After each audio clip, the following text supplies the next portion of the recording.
तो आज हम देखेंगे कि क्षार सूत्र होता है भगंदर में, तो उसके बाद हमें क्या क्या सावधानियां बरतनी चाहिए।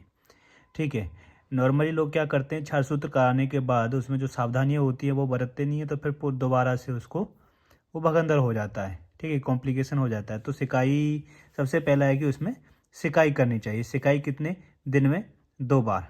ठीक है, दिन में 2 बार सिकाई। सिकाई किससे करें, या तो पिटकरी से या फिर हल्दी से, या फिर आपका डॉक्टर जो आपको बता रहा है उस डॉक्टर की सलाह से टब में सिकाई ये पाउडर डाल के उससे सिकाई करनी चाहिए।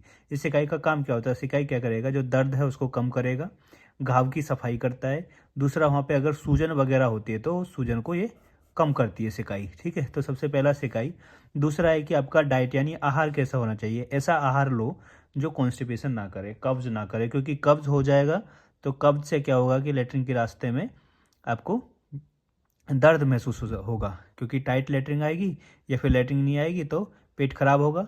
लेटरिन टाइट आती है तो लेटरिन के रास्ते में दर्द होगा, जिससे आपका घाव और बढ़ सकता है या परेशानी और बढ़ सकती है।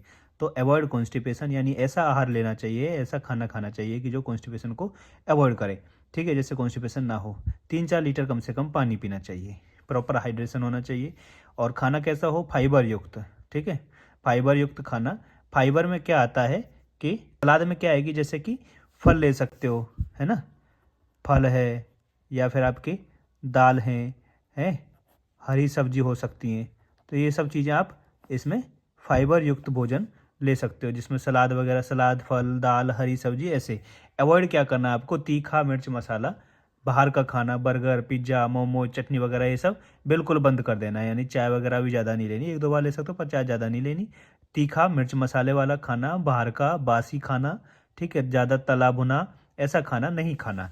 दवाइयों का नियमित सेवन करना है। जो खाने की आपकी दवाइयाँ, दवाई दो हैं, एक तो खाने की है, ठीक है, दूसरी आपकी लगाने की हो गई। जो खाने वाली दवाई है उनका हमें लगातार सेवन करना। डॉक्टर जो आपको देते हैं कि ये सुबह की, ये शाम की, उसके हिसाब से। दूसरा, घाव पर लगाने की। जैसे घाव पर आपको आयुर्वेद में अगर क्षार सूत्र कराते हो तो उसमें तेल वगैरह लगाने के लिए देते हैं, या फिर कोई क्रीम देते हैं लगाने के लिए। जैसा आपको डॉक्टर सलाह दे तो वैसे आपको ये करना है। ठीक है। नेक्स्ट है आपकी शारीरिक गतिविधि। 4 नंबर पे शारीरिक गतिविधि क्या आएगी, पहले तो ज़्यादा देर आपको चलना फिरना नहीं है, यानी प्रोलोंग स्टैंडिंग या फिर प्रोलोंग सिटिंग नहीं करनी है, आराम करना है। आराम भी फिर क्या कि आप अगर बैठते हो तो आप नीचे अपना कुशन लगा के बैठो। एक कुशन आता है, या फिर उसकी एक रिंग जैसी एक गद्दी आती है, वो गद्दी लगा के बैठो। ठीक है, ना तो ज़्यादा देर लेटना, ना ज़्यादा देर बैठना, ना ज़्यादा देर खड़ा होना। ठीक है, नॉर्मल आप ये व्यायाम वगैरह कर सकते हो। चौथा है, 5वां है लास्ट में कि डॉक्टर से सलाह। डॉक्टर से सलाह कब लेनी है,